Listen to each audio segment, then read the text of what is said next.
Hello students, welcome to defence Gyan YouTube channel.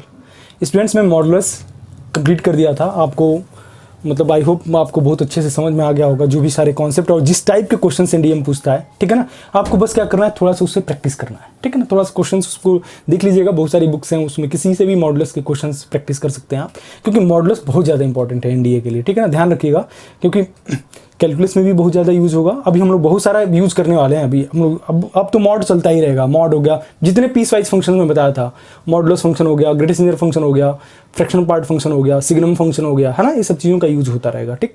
तो देखते रहेंगे।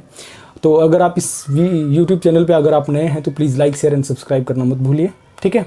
और ये सीरीज़ को आप लास्ट तक देखिए, जो भी मतलब वीडियोज़ में बना रहा हूँ वो वीडियोज़ हमेशा पूरा देखिए, आपको कुछ ना कुछ नया सीखने को जरूर मिलेगा। इतना मैं 100% कन्फर्म बोल रहा हूँ, ठीक है। तो आज जो सबसे इंपॉर्टेंट चीज़ है वो क्या है, सेकंड जो है आपका पीस वाइज फंक्शन में ग्रेटेस्ट इंटीजर फंक्शन, ठीक है ना। वो पढ़ते हैं हम लोग ग्रेटेस्ट इंटीजर फंक्शन,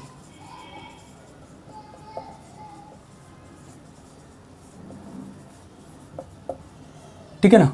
या फिर इसको हम लोग क्या बोलते हैं, floor of function, floor function, या फिर क्या बोलते हैं, स्टेप अप फंक्शन बोलते हैं, स्टेप अप फंक्शन, ठीक है। तो इसको तीन नाम से जाना जाता है। तो जनरली ज़्यादा यूज होता है वो क्या होता है, ग्रेटेस्ट इंटीजर फंक्शन। तो ग्रेटेस्ट इंटीजर फंक्शन को हम क्या लिखते हैं, GIF भी लिखते हैं, GIF, ठीक है। तो जहाँ पे भी है ना, अगर क्लोज ब्रैकेट दे रखा होगा, है ना, उसका साइन ऐसा होता है, तो ऑलरेडी वहाँ पे लिखा होगा कि ये क्या है, ग्रेटेस्ट इंटीजर फंक्शन है। अपने आप से कभी मत मानिएगा, ठीक है ना। अगर मान लीजिए कहीं ब्रैकेट में कुछ ऐसा लिखा है, बस ऐसा लिखा है cos ऑफ x, और इसके किनारे कुछ नहीं लिखा है ऐसा करके कि ये आपका ग्रेटेस्ट इंटीजर फंक्शन डिनोट कर रहा है, तब तक आप मानेंगे नहीं कि वो क्या है, ग्रेटेस्ट इंटीजर फंक्शन है। पहली चीज़ तो मैं बता दे रहा हूँ, जब ग्रेटेस्ट इंटीजर फंक्शन दिया होगा तो ऑलरेडी वहाँ पे किनारे ब्रैकेट में लिखा होगा, ठीक है ना, ऐसा करके कि dot represent greatest integer function, ठीक है ना। तब आप मानेंगे क्या है कि ग्रेटेस्ट इंटीजर फंक्शन है, ठीक है। तो चलिए इसको देखते हैं, ग्रेटेस्ट इंटीजर फंक्शन को। सबसे इंपॉर्टेंट और सबसे कंफ्यूजिंग चीज़ है ये, ठीक है ना। तो देखिए ग्रेटेस्ट इंटीजर फंक्शन में क्या होता है।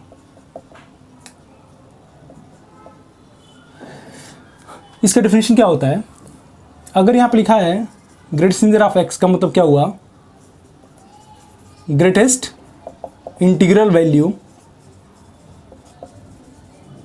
Less than or equals to x, ठीक है ना। मतलब क्या कि सबसे बड़ा से बड़ा इंटीजर जो क्या हो, x से कम हो, ठीक है ना। सबसे बड़ा से बड़ा इंटीजर, जैसे मान लीजिए ग्रेटेस्ट इंटीजर मैं बोल रहा हूँ 1.2 का ग्रेटेस्ट इंटीजर का मतलब क्या हुआ, अगर यहाँ पे 1.2 है तो 1.2 से पहले सबसे बड़ा से बड़ा इंटीजर क्या होगा बेटा, 1 होगा, ठीक है। तो 1.2 से पहले सबसे बड़ा से बड़ा इंटीजर कितना होगा, 1, तो इसकी वैल्यू कितनी हो जाएगी, 1, ठीक है। तो वैसे बताइए जरा, 2.3 का ग्रेटेस्ट इंटीजर कितना हो जाएगा, 2, ठीक है ना। 1.99 का ग्रेटेस्ट इंटीजर कितना हो जाएगा, 1, ठीक है। अच्छा, नेगेटिव में चलें तो -0.8 का ग्रेटेस्ट इंटीजर कितना हो जाएगा, -0.8 से पहले सबसे बड़ा से बड़ा इंटीजर क्या हो जाएगा, -1, ठीक है ना। -1.3 का ग्रेटेस्ट इंटीजर कितना हो जाएगा बेटा, -2, ठीक है। -7.9 का ग्रेटेस्ट इंटीजर कितना हो जाएगा, -8, ठीक है ना। तो ये चीज़ ध्यान रखना है, ठीक। तो ग्रेटेस्ट इंटीजर फंक्शन का डेफिनेशन समझ में आ गया, क्या होगा, मतलब ग्रेटेस्ट सबसे बड़ा से बड़ा इंटीजर जो क्या हो, x से कम हो, ठीक है ना। सबसे बड़ा से बड़ा इंटीजर क्या हो, जो x से आपका कम हो, ठीक। चलिए अब देखिए, अब हम क्या करते हैं ना, इसका ग्राफ देखते हैं, ठीक। तब मैं थोड़ा सा इसको जनरलाइज कर दूं, जनरलाइज कर देता हूं, आप जरा ध्यान दीजिएगा। अभी हम लोगों ने देखा कि जब x आपका 0 से 1 के बीच मलाई कर रहा था, ठीक है ना, x जब आपका कहां से कहां के बीच मलाई कर रहा था, 0 से 1 के बीच मलाई कर रहा था, तो उस केस में उसका ग्रेटेस्ट इंटीजर कितना था, 0 था ना। क्योंकि देखो यार 0.9 का ग्रेटेस्ट इंटीजर कितना हो जाएगा, 0, 0.7 का ग्रेटेस्ट इंटीजर कितना हो जाएगा, 0। मतलब क्या कि जब x आपका 0 से 1 के बीच मलाई करेगा तो उसका ग्रेटेस्ट इंटीजर कितना हो जाएगा, 0, ठीक है। अच्छा, जब x आपका 1 से 2 के बीच मलाई करेगा तो उस केस में उसका ग्रेटेस्ट इंटीजर कितना हो जाएगा बेटा, 1, ठीक है ना। अच्छा, जब x आपका 2 से 3 के बीच मलाई करेगा तो उस केस में उसका ग्रेटेस्ट इंटीजर कितना हो जाएगा, 2 होगा, ठीक है। अच्छा, वैसे ही थोड़ा सा अब नेगेटिव पोर्शन में चल लेते हैं। x जब आपका -1 से 0 के बीच मलाई करेगा तो उस केस में उसका ग्रेटेस्ट इंटीजर कितना हो जाएगा, -1, ठीक है ना। x जब आपका -2 से -1 के बीच मलाई करेगा तो उस केस में उसका ग्रेटेस्ट इंटीजर कितना हो जाएगा, -2, ठीक। आगे बात समझे, तो यहाँ तक आपको कोई डाउट नहीं होना चाहिए, ठीक। चलिए अब इसका ग्राफ ट्रेस करते हैं, ग्राफ ज़्यादा इंपॉर्टेंट है। अच्छा, एक चीज़ और, जितने सारे इंटीजर्स हैं उसका तो ग्रेटेस्ट इंटीजर कितना हो जाएगा, उतना ही होगा, ठीक है। 2 का ग्रेटेस्ट इंटीजर कितना हो जाएगा, 2, 3 का ग्रेटेस्ट इंटीजर कितना हो जाएगा, 3, तो ये तो ऑलरेडी इंटीजर है, तो इसका ग्रेटेस्ट इंटीजर कितना हो जाएगा, वही होगा। ठीक, तो चलिए यहाँ पे देखिए ज़रा, इसका मैं ग्राफ ट्रेस कर रहा हूँ। ठीक, इसका मैं ग्राफ ट्रेस कर रहा हूँ, ज़रा देखिएगा ज़रा ध्यान से। ठीक है, तो पहले हमने डिफाइन कर रखा है, यहाँ पे इंटीजर की बात करा तो सबसे पहले क्या करते हैं, इसको मैं इंटीजर पे ब्रेक कर देता हूँ। 1 हो गया, ये आपका 2 हो गया, ये आपका 3 हो गया, इधर आपका -1, इधर हो गया आपका -2, इधर हो गया आपका -3, ऊपर क्या हो गया 1, ऊपर हो गया 2, यहाँ पे कितना हो गया 3, नीचे आ जाइए यहाँ पे तो क्या बचेगा -1 -2। चलिए अब देखिए जरा आप ध्यान दीजिएगा, यहाँ पे ध्यान देने वाली बात है। बोला है जब x आपका 0 से 1 के बीच में लाई कर रहा है, x जब आपका 0 से 1 के बीच में लाई कर रहा है उस समय उसका ग्रेडेशन कितना हो रहा है 0, तो उस केस में उसका ग्रेडेशन कितना हो जाएगा 0। यहाँ तक चीज़ क्लियर हो गई। ठीक, 1 पे तो हमको ऑलरेडी 1 मिल रहा है, तो 1 हम लोग सेलेक्ट नहीं करेंगे, तो 1 पे आप एरो लगा सकते हैं या फिर गोले लगा सकते हैं, ऐसा गोला बना सकते हैं वहाँ पे। ठीक है ना, आप एरो पे लगा सकते हैं कि इसका मतलब ऑलरेडी वैल्यू मिल रही है। ठीक है, अच्छा जो x आपका 1 से 2 के बीच में लाई कर रहा है उसमें उसका ग्रेडेशन कितना मिल रहा है 1, तो उस केस में आपका ग्रेडेशन कितना मिल रहा है बेटा 1। ठीक, तो यहाँ पर 2 पे क्या लगा देंगे, ओपन इंटरवल, यहाँ पे ऑलरेडी रहेगा। ठीक, जब x आपका 2 से 3 के बीच में लाई करेगा, x जब आपका 2 से 3 के बीच में लाई करेगा उसमें ग्रेडेशन कितना मिल रहा है 2, तो उस समय क्या मिलेगा 2, तो 2 से 3 के बीच में क्या मिलेगा हमको 2। ठीक है, आगे बात सुनिए। अच्छा अब लेफ्ट आ जाइए, -1 से 0 के बीच में लाई करेगा, जब x आपका -1 से 0 के बीच में लाई करेगा उस केस में क्या मिलेगा आपका -1, तो ये आपका -1 हो गया। ठीक है, x जब आपका -2 से -1 के बीच में लाई करेगा उसमें उसका ग्रेडेशन कितना हो जाएगा -2, तो -2 आपका यहाँ पे हो जाएगा, तो ये हो गया आपका -2। क्लियर होगी बात। ठीक है, तो आप देख सकते हैं ना ये ग्राफ क्या कर रहा है, जंप कर रहा है ना, ये क्या हो रहा है, जंप कर रहा है ना। ठीक, अब चलिए इस ग्राफ को देख करके जरा चीज़ें बता दीजिए तो हमको डोमेन रेंजेस का। इसको मैं इधर मिटा देता हूँ। ठीक है, जरा देखिएगा पहला पार्ट देखिएगा, इसका डोमेन का मतलब ये हुआ कि आप देखिए x एक्सिस पे कहीं पे भी चले जा रहे हैं आपको ग्राफ मिल रहा है ना, भले ही जंप कर रहा है लेकिन हर जगह आपको ग्राफ मिल रहा है, कहीं पे भी चले जाइए, तो इसका मतलब इसका डोमेन क्या होगा, सारे रियल नंबर होगा कि नहीं। ठीक है, दूसरा रेंज का मतलब क्या हुआ, वैल्यू ऑफ y। अब इधर बेटा चलो तो y एक्सिस पे चलो जरा, y एक्सिस पे यहाँ पे है तो यहाँ पे ग्राफ मिल रहा है क्या, नहीं मिल रहा है ना। ठीक, अच्छा कहाँ पे मिल रहा है, 1 पे मिल रहा है ग्राफ, 2 पे मिल रहा है, 3 पे मिलेगा, -1 पे मिल रहा है, -2 पे मिल रहा है, इसका मतलब सारे इंटीजर पे मिल रहा है।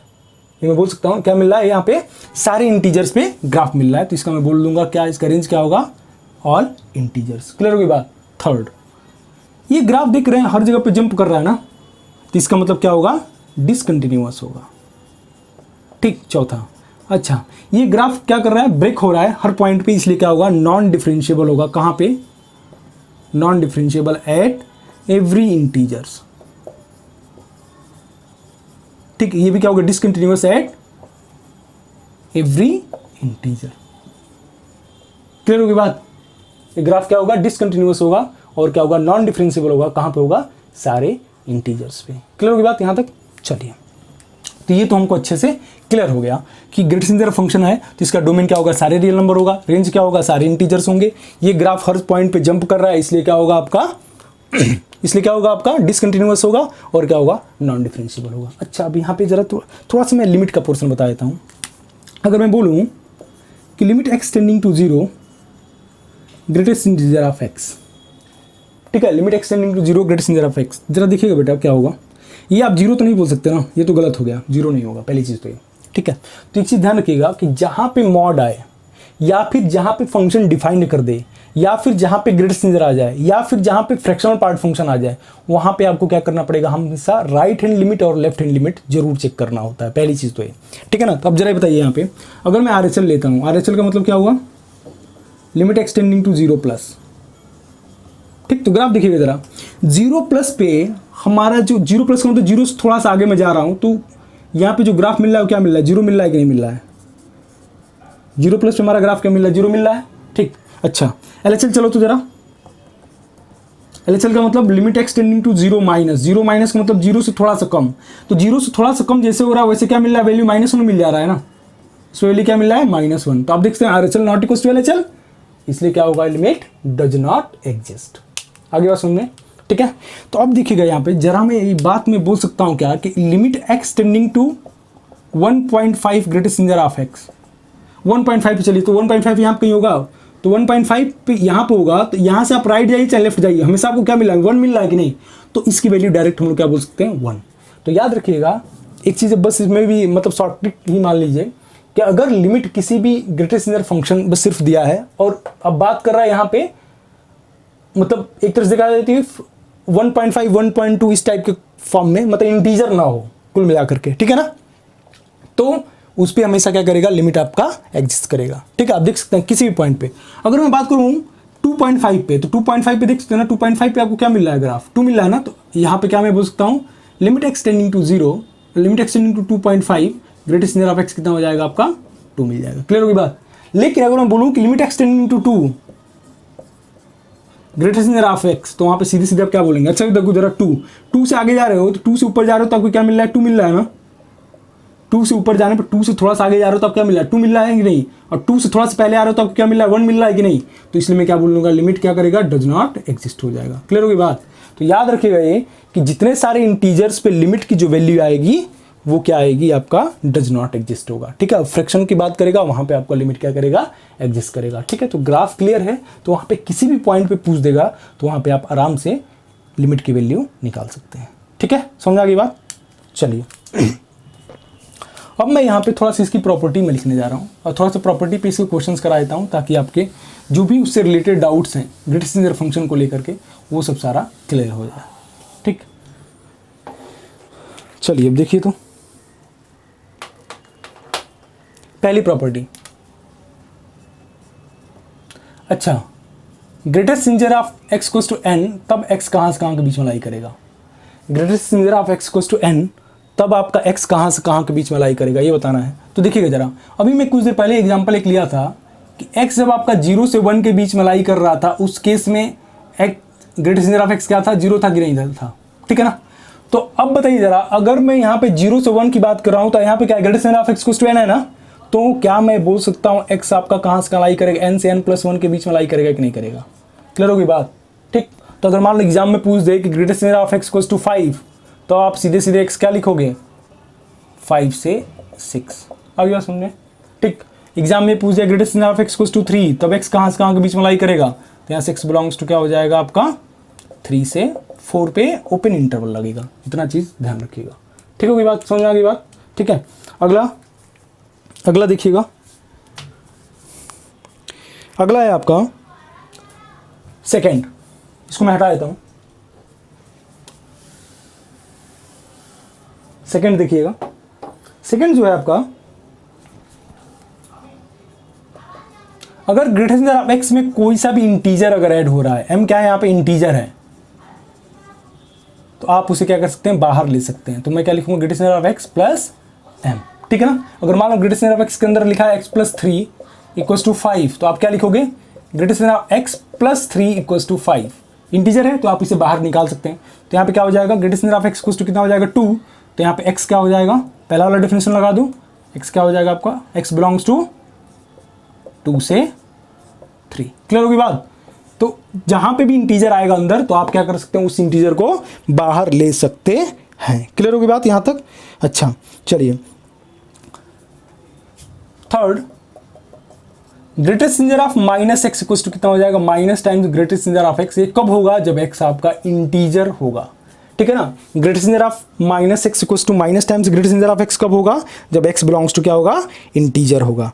ठीक है, अच्छा अब fourth, greatest integer of minus x equals to क्या होगा, minus times greatest integer of x minus 1। ये कब होगा, जब एक्स आपका इंटीजर नहीं होगा। चलो इसको चेक कर लेते हैं। ठीक है, आप कोई सा भी एग्जांपल ले लीजिए, कोई सा भी एग्जांपल ले लीजिए। तो जैसे मैं बोलूं कि ग्रेटेस्ट इंटीजर ऑफ -3, तो इसको मैं क्या लिखता हूं, minus times greatest integer of 3 लिखता हूं, तो कितना हो जाएगा, -3। लेकिन अगर मैं बोलूं कि ग्रेटेस्ट इंटीजर ऑफ -2.7, तो भी मैं बताया था कुछ देर पहले, ग्रेटेस्ट इंटीजर ऑफ -2.7 कितना होना चाहिए, -3 होना चाहिए ना। तो ये जरा डिफरेंशियल लगा के दिखाओ। तो यहाँ पे क्या हो जाएगा, greatest integer of -2.7 equals to कितना हो जाएगा, माइनस टाइम्स 2.7 माइनस 1।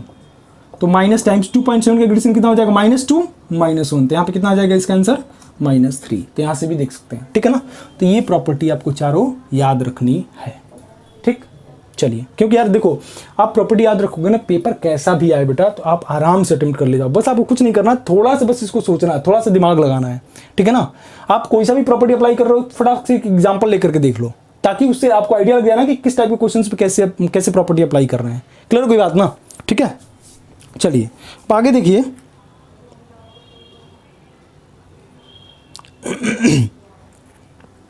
अच्छा, पहले मैं अगर एक क्वेश्चन लेता हूं, पहला एग्जांपल लेता हूं, जरा देखिएगा जरा ध्यान से। Greatest of x equals to 4.7, तब x कहाँ का x क्या होगा फिर? x equals to what? Greatest integer of x equals to 4.7, तब x की वैल्यू कितनी होगी? तो अच्छे बेटा बताओ बेटा कि ग्रेटेस्ट इंटीजर ऑफ x हमेशा क्या होता है? इंटीजर होता है ना।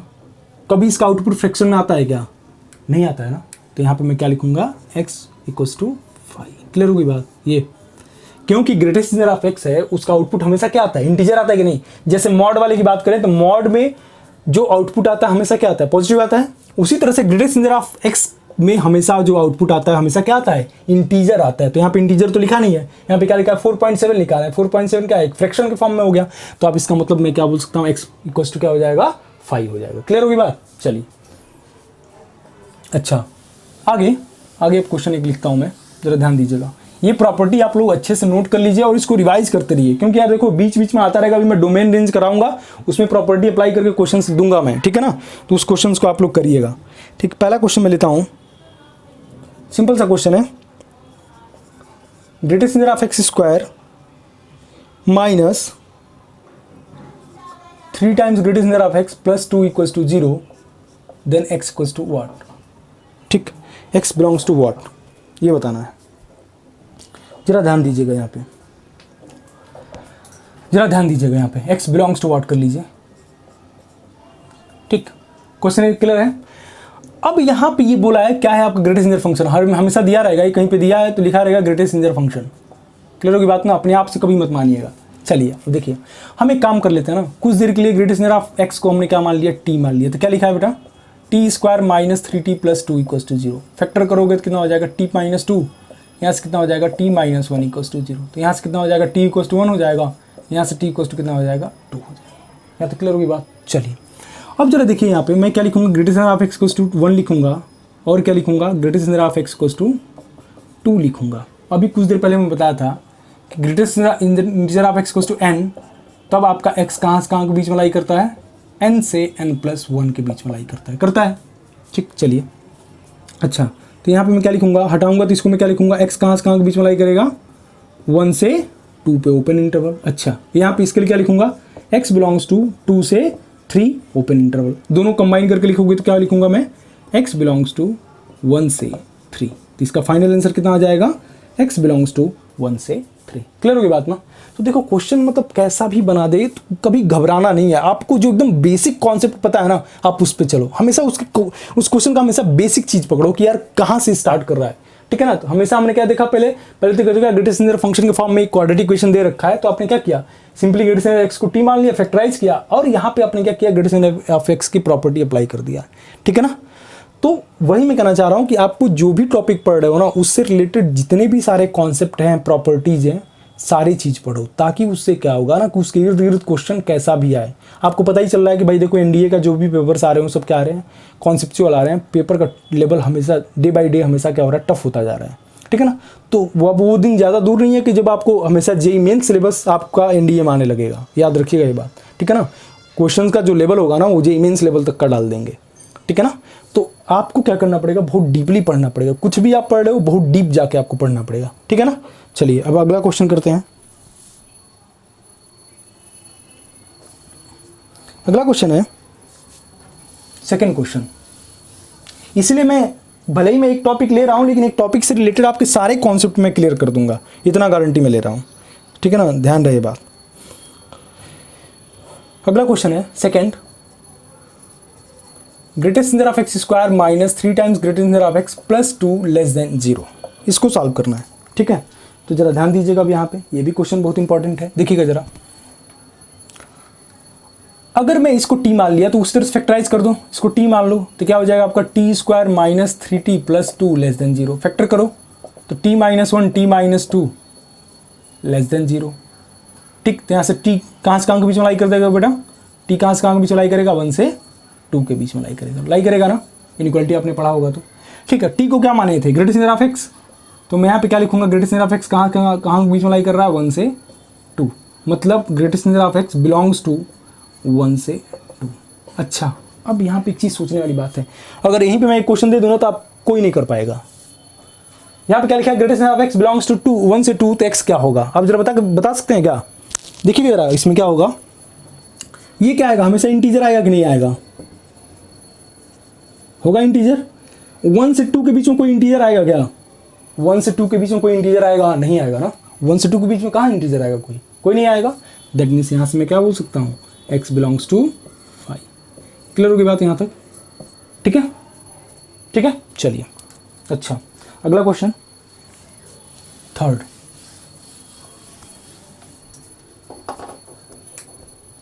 क्वेश्चन है आपका,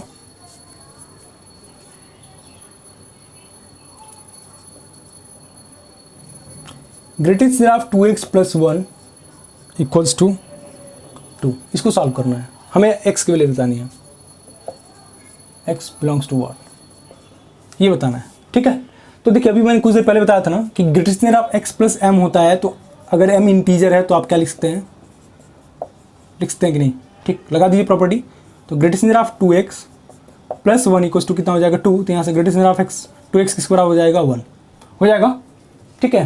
तो अच्छा बताइए, 2x greatest number of x 2x equals to 1, तब x कहाँ से कहाँ के बीच में लाई करेगा, मतलब 2x कहाँ से कहाँ के बीच में लाई करेगा, 1 से 2 के बीच में लाई करेगा कि नहीं। यार अभी मैंने एक प्रॉपर्टी तो बताया था, greatest number of x equals to n, तब x कहाँ से कहाँ के बीच में लाई करता है, n से n + 1, एकदम रट डालिए इस प्रॉपर्टी को, ठीक है ना। आगे बात समझे, आप 4-5 बार लिखोगे, अब बताया भी था कि कैसे आ रहा है, ठीक है ना। एक एग्जांपल लिया था ना, जब आपका 0 से 1 के बीच में लाई करता है तो x ग्रेटेस्ट नंबर x क्या होता है, 0 होता है, ठीक। तो यहाँ से क्या करेंगे, अभी सिंपल इनइक्वालिटी आगे 2 से डिवाइड कर दिए, तो 1/2 less than or equals to x, यहाँ पे कितना हो जाएगा 1, तो मैं यहाँ पे x क्या बोल सकता हूँ, 1/2 से 1। क्लियर होगी बात, तो इसका आंसर क्या आ जाएगा, 1/2 से 1, ठीक है। चलिए अब आगे बढ़ते हैं, अब आगे है आपका,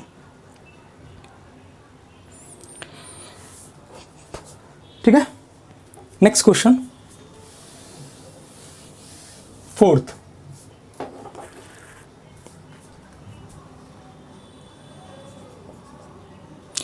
है आपका, greatest number of 2x - 3 less than or equals to 1, then x belongs to,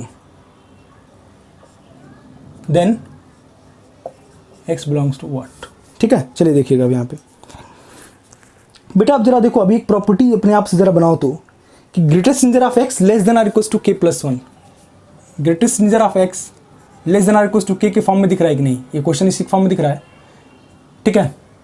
तो जरा ध्यान दीजिए, हमको मान लीजिए कि प्रॉपर्टी हमको नहीं याद है, मान लिया हमने, ठीक है ना, तो कैसे आप निकालेंगे, अगर मैं बोलूं कि greatest number of x less than or equals to 3 कब होगा, ठीक है, ग्रेटेस्ट नंबर ऑफ x की वैल्यू 3 या फिर 3 से कम कब होगी। तो अच्छे बताइए, अगर मैं ग्रेटेस्ट नंबर की वैल्यू में 3.9 रखता हूं तो इसका ग्रेटेस्ट नंबर कितना आ जाएगा, 3.9 का ग्रेटेस्ट नंबर कितना आएगा बेटा, 3 आएगा कि नहीं आएगा, ट्रू है, ठीक। अच्छा, लेकिन अगर मैं यहाँ पे 4 रखता हूँ, 4 का ग्रेटेस्ट नंबर कितना आ जाएगा, 4, लेकिन 4 तो अब 3 से कम होगा नहीं, तो क्या मैं ये बोल सकता हूँ क्या कि greatest number of x less than or equals to k, तो x आपका k + 1 से कम होगा, लिख सकता हूँ कि नहीं, ध्यान से देखिएगा जरा यहाँ पे। यार ये 4 तक तो जा तो रहा था, लेकिन 4 तो इसमें सेटिस्फाई कर ही नहीं रहा है ना, तो क्या मैं 4 पे ओपन इंटरवल लगा दूं, मतलब 3.99999 तक ये सेटिस्फाई कर रहा है, 4 तो सेटिस्फाई नहीं कर रहा है, तो क्या मैं लिख सकता हूं कि greatest number of x less than or equals to k, तब x क्या होगा आपका, k + 1 से कम होगा। इसी के फॉर्मेट में है ये क्वेश्चन, कुछ नहीं करना है, बस इसको क्या करना है, आपका 2x - 3 क्या होगा आपका, k + 1, k + 1 का मतलब 2 से कम होगा, समझ में आ गई बात। तो इसका मतलब मैं लिख सकता हूँ क्या कि 2x क्या होगा, 5 से कम होगा, इसका मतलब x क्या होगा, 5/2 से कम होगा, तो 5/2 से कम होगा, तो इसका मतलब और क्या लिख सकते हैं, और x बिलोंग्स टू -∞ से 5/2। यहाँ तक क्लियर है ये बात, ठीक है ना। तो ये चीज़ ध्यान रखिए, बस आपको कुछ नहीं करना है, थोड़ा सोचना है बस, ठीक है ना। कैसे सोचना है, देखिए यहाँ पे क्या था, greatest number of x less than or equals to k. तो मैंने एक एग्जांपल ले लिया सिंपल सा कि greatest number of x less than or equals to 3। तो हमने क्या किया ना, एक्स की वैल्यू रखते गए भाई। अब देखो ना 3.1 रखा तो 3 आ रहा है, ट्रू हो रहा है। 3.2 रखा तो भी ट्रू है, 3.3 रखा तो भी ट्रू है, 3.9 रखा तो भी ट्रू है, लेकिन 4 नहीं रख सकते हैं। इसका मतलब मैं 4 तक तो जा सकता हूं लेकिन 4 नहीं लूंगा, मतलब 3.999 तक कैसी कोई वैल्यू मिल सकती है। तो मैंने क्या बोला कि यहाँ पे less than or equals to k है, दैट मीन्स हम क्या करेंगे k+1 तक जाएंगे। यहाँ पे less than or equals to तो नहीं लगाया ना, k+1 तक तो जा रहे हैं, लेकिन यहाँ पे क्या हो रहा है, k+1 सेटिस्फाई नहीं कर रहा है, बस वही करना है यहाँ पे। तो यहाँ पे इसके फॉर्मेट दिख गया, तो 2x - 3 क्या होगा, 2 से कम होगा, तो यहाँ से x क्या मिलेगा, -∞ से 5/2। क्लियर होगी बात, चलिए ठीक है। तो अब मुझे लगता है कि इससे बाहर तो कुछ एनडीए में आएगा नहीं, इतना बहुत ज़्यादा मैंने डीप में करा दिया। अब इससे बाहर मतलब ग्रेटेस्ट इंटीजर फंक्शन से कुछ नहीं देगा, ठीक है ना, ग्रेटेस्ट इंटीजर फंक्शन से इससे अधिक कुछ नहीं देगा, ठीक। तो अब देखिए बेसिकली आपको करना क्या था कि अगर मान लीजिए पूछ दिया कि ग्रेटेस्ट नंबर ऑफ एक्स का पीरियड कितना होगा, तो वो तो पीरियोडिक हो नहीं रहा था, रिपीट तो कर नहीं रहा था, इसलिए मैंने क्या बोल दिया, नॉन पीरियोडिक होगा। तो आप एक काम करो ना कि बस ग्राफ सारा दिमाग में बैठा लो। ग्राफ दिमाग में बैठा लोगे ना तो उससे क्या होगा, तुम्हारा मतलब जो थिंकिंग कैपेसिटी होगी ना वो बहुत ज़्यादा बढ़ जाएगी। मतलब ये है कि तुम कोई क्वेश्चन देखोगे ना तो तुम्हारे दिमाग में एक तरफ से ग्राफ भी चलता रहेगा, तो ग्राफ से बहुत सारी चीज़ें तुम एनालाइज कर सकते हो कि मैं ग्राफ से क्या क्या चीज़ें बता सकता हूँ, ठीक है ना। आगे समझ में, तो अब ग्राफ से ही देखो ना, ग्राफ से देखो, अगर आपको ग्राफ पता है, हमने ग्राफ देख लिया था ना, ये आपका 0 था, 1 था, ये आपका ये 2 हो गया, ये आपका 3 पे था, इधर आपका क्या था भाई, -1 पे था, यहाँ पे -1, इधर क्या था, -2 पे था, ठीक है ना। अगर यही पूछ दूं 1 से 2 greatest integer of x dx, ये कितना होगा, ठीक है ना। तब कुछ नहीं करना है, आपको खोलने की जरूरत ही नहीं है। 1 से 2 के बीच में जरा देखो तो बेटा, 1 से 2 के बीच में मतलब 1 से 2 के बीच इंटीग्रेट करो, इसका मतलब एरिया निकाल रहे हो ना यार, यही तो एरिया निकालना है। ये लेंथ कितना है 1, ये लेंथ कितना है 1, इसका आंसर कितना आ गया 1। समझ में आ गई बात, ठीक है ना। आपको कैसा भी पूछे, अगर मान लीजिए पूछ रहा है 1 से लेकर के 3 greatest integer of x dx, तो क्या करोगे, 1 से लेकर 3 तक की बात कर रहा है, मतलब 1 से 3 तक का एरिया पूछ रहा है ना, तो 1 से 2 तक का एरिया कितना हो गया, 1 था। यहाँ से जाइए आपका लेंथ कितना है 2, यहाँ पे 3, यहाँ पे आपका लेंथ कितना हो जा रहा है 1, ये लेंथ कितना हो जा रहा है 2, तो इसका प्रोडक्ट कितना हो जाएगा 2, तो 1 + 2 कितना हो जाएगा, इसका आंसर 3। समझ आ गई बात। तो आप इसे कैसे आप सोच पा रहे हैं ना, ये चीज़ ध्यान रखना है। अभी मैं सब कुछ कराऊंगा, इस टाइप के क्वेश्चंस भी मैं कराऊंगा, एरिया अंडर द कर्व में, डेफिनेट इंटीग्रेशन में भी कराऊंगा, है ना। तो आपको वहाँ पे ग्राफ के एप्लीकेशंस बहुत ज़्यादा पता चलने लगेंगे कि हाँ यार ग्राफ वाकई में कितना इंपॉर्टेंट है, ठीक है ना। तो जहाँ पे आपको क्वेश्चन सोचने में, क्वेश्चन कितना भी लेंदी दे दे, कॉम्प्लिकेटेड दे दे, आपको ग्राफ अगर पता है तो पक्का है कि आप उस क्वेश्चन को बड़े आराम से कर ले जाओगे, ठीक है ना। तो आई होप आपको आज का सेशन काफ़ी पसंद आया होगा, तो please like share and subscribe करना मत भूलिए, ठीक है। और कोशिश करिए कि जो भी मैं करा रहा हूँ उससे रिलेटेड जाके क्वेश्चंस घर पे करिए, है ना, और रिवीजन जरूर करते रहिए, ठीक है। ऐसा नहीं है कि मतलब पिछला लेक्चर मैंने देख लिया तो उसको रिवाइज नहीं किया। हमेशा जब भी लेक्चर आप देख रहे हो तो उसके पिछला लेक्चर जरूर रिवाइज करो, ठीक है ना, क्योंकि कुछ ना कुछ कनेक्शन आपको पता है कि मैथ्स के सारे चैप्टर्स आपस में कनेक्टेड होते हैं ना, तो आपको हर एक चीज़ को मतलब अच्छे से रिवाइज करना है और अच्छे से देखना है, ठीक है ना। बाकी कोई भी डाउट हो तो कमेंट सेक्शन में जाकर आप कमेंट कर सकते हैं। और एक चीज़ और, वीडियोस जो भी आप देख रहे हैं ना उसके डिस्क्रिप्शन बॉक्स में आपको टेलीग्राम का लिंक चैनल होगा, वहाँ पे आप क्लिक करके टेलीग्राम ग्रुप ज्वाइन कर सकते हो, जिस पे आपको हमेशा क्विजेज एंड क्वेश्चंस मिलते रहेंगे, ठीक है, ताकि आपका एक तरफ से प्रैक्टिस भी होता रहे, ठीक है। मैं पर डे 5 to 10 या फिर 15 क्वेश्चंस मैं डालता रहूँगा, ताकि उससे क्या होगा कि आपका हमेशा रिवीजन होता रहेगा और कॉन्सेप्ट हमेशा क्लियर होते रहेंगे, ठीक है। तो आज के लिए इतना ही, जय हिंद, वंदे मातरम, मिलते हैं अगले वीडियो।